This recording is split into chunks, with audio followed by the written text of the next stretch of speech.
প্রয়াত বর্ষিয়ান পরিচালক রাজা সেন, শোকস্তব্ধ বাংলা বিনোদন জগৎ। বিস্তারিত থাকছে এই প্রতিবেদনে। বন্ধুরা, চ্যানেলে নতুন হলে চ্যানেলটি সাবস্ক্রাইব করে রাখতে পারেন ও ভিডিওটি শেয়ার করতে পারেন। প্রয়াত জনপ্রিয় বর্ষিয়ান পরিচালক রাজা সেন বেশ কিছুদিন ধরেই অসুস্থ ছিলেন। তিনি ভর্তি ছিলেন SSKM হাসপাতালে। রবিবার সকাল 10টা নাগাদ হাসপাতালেই শেষ নিঃশ্বাস ত্যাগ করেন পরিচালকের মৃত্যুর খবর নিশ্চিত করেছেন বিজেপি বিধায়িকা তথা অভিনেত্রী পাপিয়া অধিকারী। পরিচালক হাসপাতালে ভর্তি থাকার সময় তিনি গিয়ে দেখেও এসেছিলেন।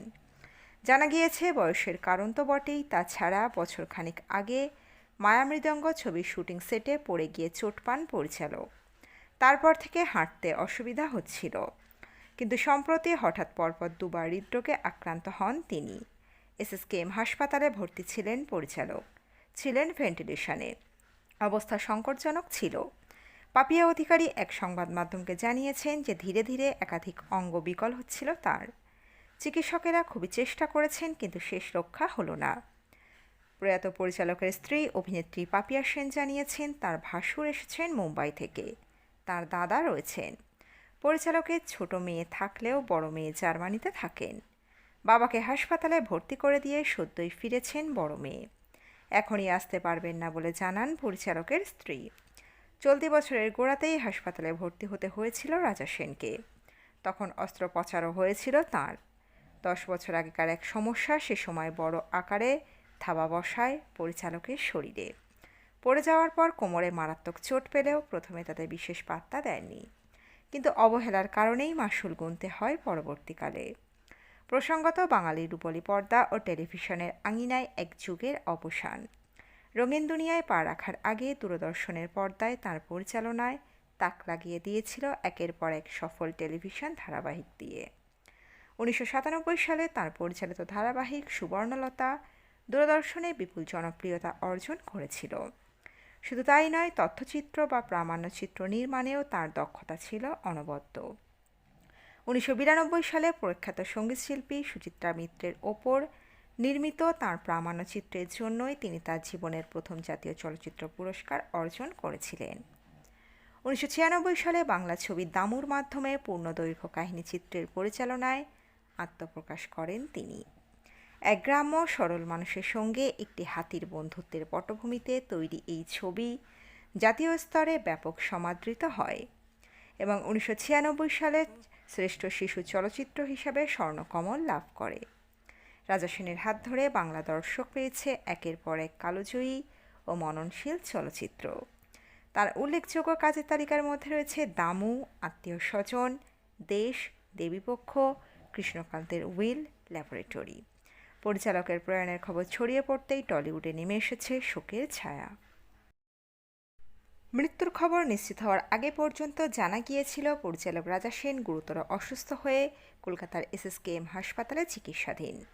বেশ কিছুদিন ধরেই বার্ধক্যজনিত নানা শারীরিক সমস্যায় ভুগছিলেন তিনি। তবে গত কয়েকদিনে তার শারীরিক অবস্থার আরও অবনতি হয়। সম্প্রতি নাকি তিনি নিউমোনিয়াতে আক্রান্ত হয়েছিলেন। এরপরই পরিস্থিতি আরও জটিল হয়ে ওঠে বলে জানা গিয়েছিল। তার শারীরিক অবস্থা জানতে সংবাদ মাধ্যম তার স্ত্রী অভিনেত্রী পাপিয়া সেনের সঙ্গে যোগাযোগ করেছিল। তিনি জানিয়েছিলেন, চিকিৎসকদের মতে পরিচালকের ফুসফুসে গুরুতর সমস্যা তৈরি হয়েছে এবং তাকে ভেন্টিলেশনে রাখা হয়েছে। পাপিয়া সেন জানিয়েছিলেন, গত কয়েকদিন ধরে নিউমোনিয়ায় ভুগছিলেন রাজা সেন। এরপর চিকিৎসকেরা তাঁর শারীরিক পরিস্থিতি পরীক্ষা করে লাং ফেলিওরের কথা জানিয়েছেন। বর্তমানে হাসপাতাল ভেন্টিলেশনে রেখে নাকি তার চিকিৎসা চলছিল। চলতি বছরেও শারীরিক অসুস্থতার কারণে হাসপাতালে ভর্তি হতে হয়েছিল বর্ষিয়ান পরিচালককে। সেই সময় অপারেশন হয়েছিল তার। তবে তার বর্তমান অসুস্থতার পেছনে ছিল দীর্ঘদিনের শারীরিক জটিলতার ইতিহাস। মায়ামৃদঙ্গ ছবির শুটিংয়ের সময় আচমকাই সেট থেকে পড়ে গিয়েছিলেন তিনি। সেই দুর্ঘটনায় কোমরে গুরুতর চোট পেয়েছিলেন প্রয়াত পরিচালক। প্রথম দিকে সেই চোটকে খুব একটা গুরুত্ব দেননি তিনি।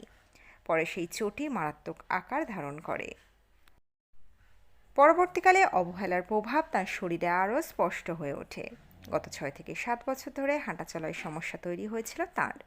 ধীরে ধীরে শারীরিক অসুবিধা আরও বাড়তে থাকে। চলতি বছরের শুরুতে হঠাৎ তার শরীরের নিচের অংশ অবশ হয়ে যায়। এরপর চিকিৎসকদের পরামর্শ নেওয়া হলে পরীক্ষায় ধরা পড়ে গুরুতর স্নায়ুর সমস্যা। ততদিনে চিকিৎসার ক্ষেত্রে বেশ কিছুটা দেরি হয়ে গিয়েছিল বলেও জানা যায়। এরপর চিকিৎসকদের পরামর্শে ফেব্রুয়ারি মাসে তার অপারেশন হয়। কোমর এবং শিরদাঁড়ার মধ্যভাগে অপারেশন হয়েছিল পরিচালকের। অপারেশনের পরেও অবশ্য দীর্ঘদিন ধরে তাকে নানা শারীরিক সমস্যার সঙ্গে লড়াই করতে হয়েছে।